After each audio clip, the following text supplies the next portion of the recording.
Salut à tous et bienvenue dans Le Choix des Armes, l'émission qui décode les procédés rhétoriques favoris de chacun des principaux candidats à l'élection présidentielle de 2012. Et aujourd'hui, on parle de Jean-Luc Mélenchon et de son arme de choix, la métaphore. Et cette vague a passé l'océan. Elle est allée dans le Maghreb. La voici qui prend pied dans la vieille Europe. Un jour ou l'autre, inéluctablement, quelque part, la chaîne va craquer. Elle craquera peut-être en Grèce. De tous les candidats à l'élection présidentielle, Mélenchon est probablement celui qui s'inspire le plus de la rhétorique classique. Il n'est donc pas surprenant que ses interventions soient parsemées de métaphores, une figure identifiée par Aristote et utilisée ensuite par tous les grands orateurs, de Cicéron à De Gaulle en passant, bien sûr, par Jean Jaurès et Victor Hugo. Pour faire simple, ça consiste à parler de quelque chose en utilisant une image, une analogie. C'est une figure élégante qui crée ce qu'on appelle un effet de présence. Si l'image est juste, surprenante, bien trouvée, elle enrichit le discours et facilite l'attention. Car nous sommes une force consciente, pas une meute. Vous avez en face de vous le rouleau compresseur. Je ne suis qu'un maillon dans la longue chaîne du temps. Regardez comment ces prédateurs sont là. Vous croyez qu'après s'être bien gorgés en graisse, quand ils regardent la France, fruit autrement plus juteux, la roue de l'histoire est en mouvement. Nous ne sommes pas en train de participer à un petit PMU électoral. Nous sommes le drapeau rouge. Si vous faites les moutons, vous serez tondus. La métaphore permet donc de donner de l'éclat à son discours, mais elle peut également avoir un effet argumentatif. En utilisant la bonne image, on peut en effet condenser un argument. Prenons un exemple. Voilà, vous avez les agences de notation qui viennent pimpon, le soi-disant thermomètre qui vous colle la fièvre. Jean-Luc Mélenchon entend ici dénoncer un paradoxe. Les agences de notation mesurent en effet la fiabilité financière et les performances économiques des États. Or, leurs avis sont justement susceptibles de peser sur la capacité des États à emprunter. Il s'agit donc d'un instrument de mesure dont la mesure a une influence directe sur ce qu'elle prétend mesurer.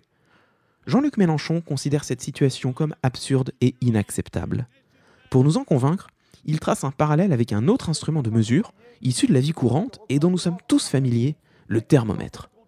Que penserions-nous en effet d'un thermomètre qui nous colle la fièvre? Voilà comment on peut résumer, en 2 mots, toute une argumentation économique. La métaphore permet par ailleurs de déployer des contre-argumentations cinglantes. Voyons comment Mélenchon a pris position dans le débat sur la viande halal. Mais non, on n'attrape pas le judaïsme ni l'islam en mangeant de la viande. Là encore, Jean-Luc Mélenchon utilise une analogie pour dénoncer l'absurde d'une polémique.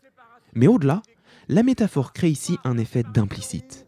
À travers le verbe « attraper », Jean-Luc Mélenchon déploie une autre image médicale, celle de l'épidémie.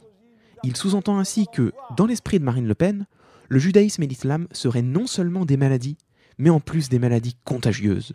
Il file d'ailleurs la métaphore pour la renverser contre ses adversaires. L'antisémitisme est une abjecte maladie et nous la démasquerons partout. J'aimerais enfin citer un dernier exemple.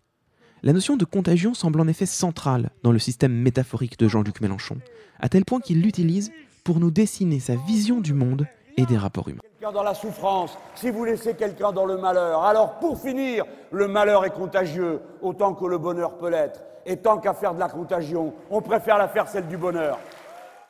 La métaphore n'est donc pas qu'un vecteur de l'élégance oratoire, c'est avant tout une figure pleinement argumentative. C'est même une figure démocratique, puisqu'elle permet de rendre accessible à tous des idées complexes.